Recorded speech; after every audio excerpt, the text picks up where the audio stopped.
नमस्कार दोस्तों। जैसा कि आप देख रहे होंगे, जो लद्दाख वाला पूरा एरिया है वहां पर भारत और चाइना के बीच में कोई सोल्यूशन नहीं निकल पा रहा है। लेकिन इसी बीच क्या हुआ है कि जो ईस्टर्न सेक्टर है, ईस्टर्न सेक्टर कहने का मतलब है जो पूरा अरुणाचल प्रदेश सिक्किम वाला सेक्टर हो गया, वहां पर काफी ज्यादा अब तनाव बढ़ा दिया है चाइना ने। इसी को देखते हुए भारत ने भी काउंटर करने की कोशिश की है और यहां पर आप देख सकते हो जो पिनाका मिसाइल है, इसके अलावा यहां पर जो स्मर्च रॉकेट हो गया, इन सबको डिप्लॉय किया गया। ये आप देख पाएंगे, India deploys Pinaka स्मर्च rocket system on China border. तो इसके बारे में मैं आपको डिटेल से बताऊंगा कि एग्जैक्टली चल क्या रहा है, यहाँ पर क्या सिचुएशन है, ये जो पिनाका और स्मर्च है इसकी क्या विशेषताएं हैं, वो सारी चीजें हम देखेंगे। चलिए आगे बढ़ते हैं। लेकिन उसके पहले अगर आप यूपीएससी या फिर किसी भी एग्जाम की तैयारी कर रहे हैं तो सिंपली आप हमारे ऐप को डाउनलोड कर सकते हैं या फिर studiiq.com विजिट कर सकते हैं, वहां पर सारी जानकारी आपको मिल जाएगी। चलिए देखते हैं एग्जैक्टली यहाँ पर हो क्या रहा है। देखिए यहाँ पर अब क्या होने वाला है कि जो विंटर सीजन है वो आपका स्टार्ट हो जाएगा। इसकी वजह से जो पूरा टेरेन है, चाहे आप अरुणाचल प्रदेश में बात करिए, लद्दाख में बात करिए, काफ़ी ज़्यादा मुश्किल हो जाता है और इसके लिए जो आर्मीज़ है वो पहले से अपने आप को प्रिपेयर कर लेते हैं। तो अब चाइना का तो पता नहीं कि चाइना एग्जैक्टली कब क्या कर दे, कितने आर्मीज़ को वहाँ पर डिप्लॉय कर रखा है, ये बहुत सारी कम जानकारी शायद हमारे पास रहती है। इसकी वजह से भारत अपनी तरफ से जो फुल प्रिपरेशन है वो पूरा ईस्टर्न सेक्टर के अंदर करना चाह रहा है। मतलब कि अरुणाचल प्रदेश वाला जो पूरा बॉर्डर है तिब्बत के साथ जुड़ता है, सिक्किम वाला जो पूरा बॉर्डर है तिब्बत के साथ जुड़ता है, वहां पर हम अपनी जो कैपेबिलिटी है उसको इंक्रीज कर रहे हैं। वैसे मैं आपको बता दूं कि ऑलरेडी भारत की तरफ से जो बोफोर्स हो गया, M777 अल्ट्रा लाइट हॉविट्जर्स वगैरह जैसी चीजें हो गई, उसको हमने ऑलरेडी डिप्लॉय कर दिया है। लेकिन एक खास बात यहां पर अब सामने आई है कि जो आर्टिलरी वेपन्स होते हैं उसका डिप्लॉयमेंट भी भारत ने किया। कौन कौन सी चीजें हैं, जैसे कि Pinaka MRLS that is Pinaka multi rocket launch system, इसके अलावा स्मर्च MBRL that is multi barrel rocket launchers, इसको एडिक्वेट मात्रा में जो बमला सेक्टर है अरुणाचल प्रदेश का वहां पर डिप्लॉय किया गया। बमला कहां पर है, यहां पर आप उस पूरा मैप देख सकते हो, यह है आपका सिक्किम वाला पूरा एरिया जहां पर नथुला जेलेप्ला पास देखने को मिलेगा। जो अरुणाचल प्रदेश यहां पर आप देख रहे हो, यहीं पर आपको देख सकते हैं बोमडिला पास हो गया, बमला हो गया। बमला बेसिकली यहां पर जो तवांग वाला डिस्ट्रिक्ट है, ये जो अरुणाचल प्रदेश का एकदम वेस्टर्न साइड आप देखोगे, यहां पर तवांग डिस्ट्रिक्ट है। और तवांग डिस्ट्रिक्ट वही है जहां पर आपको याद होगा कि कुछ चाइनीज जो आर्मी है उसको हमने हेल्ड करके रखा हुआ था कुछ समय तक और बाद में हमने रिलीज कर दिया था। तो यहीं पर बेसिकली बताया जा रहा है कि जो पिनाका और स्मर्च है उसको डिप्लॉय कर दिया गया है। इससे होगा क्या, बेसिकली एक प्रकार का लॉन्ग रेंज कैपेबिलिटी आ जाएगा हमारे पास और कुछ सेकंड्स के अंदर यहां पर जो पूरा एरिया है उसको तबाह करने में आसानी मिल सकती है। मतलब अगर चाइना किसी भी प्रकार की मिस एडवेंचर करने की कोशिश करता है तो ये हम पहले से यहां पर डिप्लॉय किए रहेंगे, जिसकी वजह से कैपेबिलिटी आ जाती है। तो अब एक एक करके समझते हैं ये जो पिनाका वेपन सिस्टम है ये एग्जैक्टली क्या है। पिनाका आई एम श्योर कि आपने सुना भी होगा इसका नाम। बेसिकली जो लॉर्ड शिवा है उनके बो को कहते हैं, उनका जो धनुष होता है उसको पिनाका कहा जाता है। तो इसी के नाम पर ये पूरा वेपन सिस्टम रखा गया। ये ऑटोनॉमस रॉकेट आर्टिलरी सिस्टम है, जैसे कि आप ये देख सकते हो, इस तरह से रिपब्लिक डे परेड के समय भी इसको काफी दिखाया जाता है। और इसके अंदर अगर आप ध्यान से सुनो देखोगे तो ये जो पूरा एक बैटरी सिस्टम है इसके अंदर टोटल 12 आपको देखने को मिलेंगे। 12 जो आप देख सकते हो, 3 यहां पर, 3 यहां पर, फिर 3 ये, टोटल यहां पर 12 देखने को मिलता है। तो ऐसा बताया जाता है कि यहां पर 6 लॉन्चर्स अगर लगा दिए जाए, मतलब कि 12 × 6 कितना हो जाएगा, 72।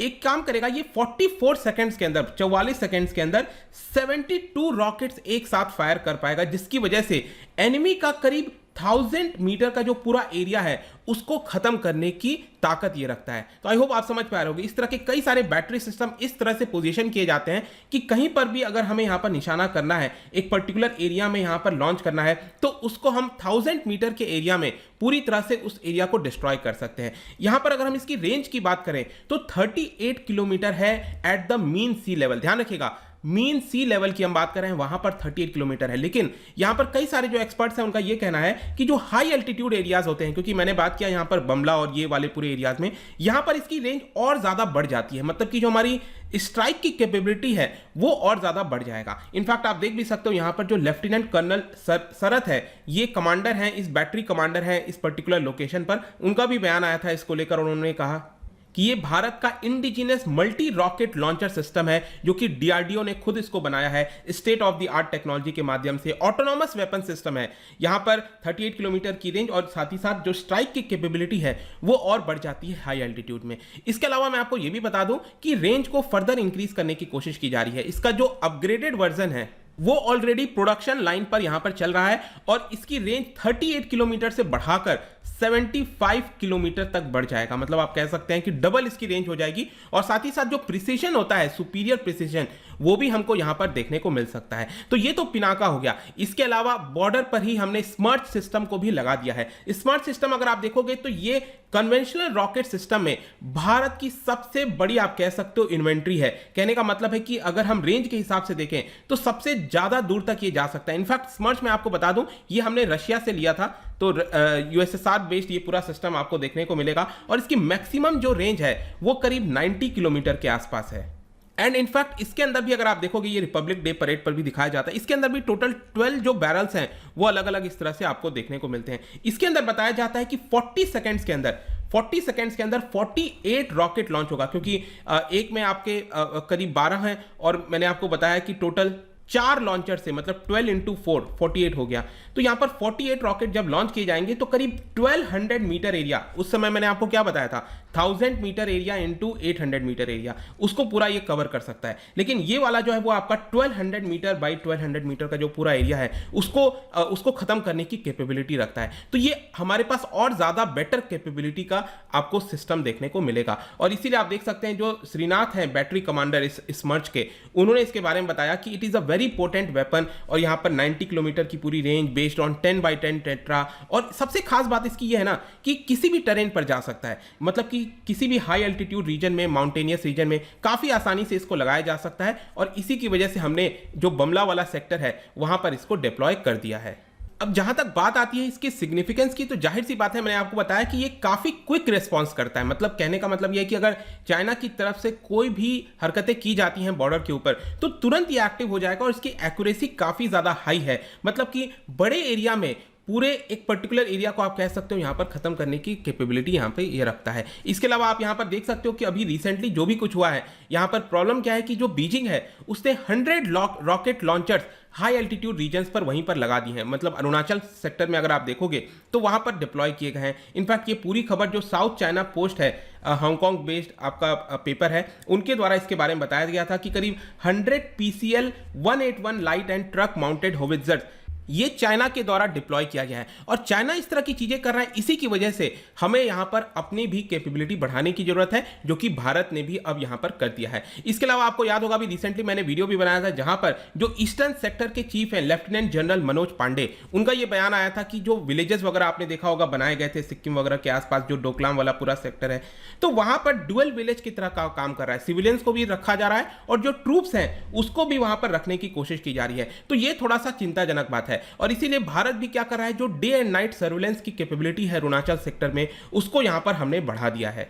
और इसी की वजह से यहां पर जो अलग अलग प्रकार के UAV होते हैं उसको हमने डिप्लॉय किया। जैसे Israeli made heron medium altitude long endurance drone हो गया, उसको डिप्लॉय करने की कोशिश की गई है ताकि राउंड द क्लॉक यहां पर जो भी हमारे पास इंफॉर्मेशन हो सके, मिल सके चाइना की तरफ से, वो हमें मिल जाएगी। तो फाइनली कंक्लूजन में कह सकते हैं कि इंडियन आर्मी अपने आप को तैयार कर रही है, कैपेबिलिटी बढ़ा रही है, ताकि चाइना की तरफ से कुछ भी हो हम उसके लिए पहले से ही रेडी हो जाएं। और इसके अलावा कई सारे जो ड्रिल्स वगैरह हैं वो भारतीय सेना के द्वारा भी किए जा रहे हैं। क्योंकि यूजुअली क्या होता है, हम चाइना की तरफ से सुनते हैं कि वो यहाँ पर कुछ चीजें कर रहे हैं, ऐसा हो रहा है, लेकिन भारत की भी जानकारी हमारे पास कहीं ना कहीं होनी चाहिए। और इनफैक्ट अभी चिंता की बात एक भारत के लिए ये भी है, आपने रिसेंटली देखा होगा कि भूटान और चाइना के बीच में किसी प्रकार का एक एग्रीमेंट हुआ है, MOU हुआ है, ताकि बॉर्डर जो डिस्प्यूट है उसको सुलझाया जा सके। अच्छी बात है, बॉर्डर डिस्प्यूट सुलझाया जाए, लेकिन प्रॉब्लम क्या है कि कहीं ऐसा ना हो कि जो चाइना है वो किसी प्रकार का नेगोशिएशन कर ले भूटान के साथ और वो और ज्यादा डीप आ जाए डोकलाम में। ये सिक्किम आप देख रहे हो, यहाँ पर सिक्किम है, और ये जो डोकलाम वाला पूरा मामला हुआ था, क्योंकि ये काफी नजदीक है, हमारा जो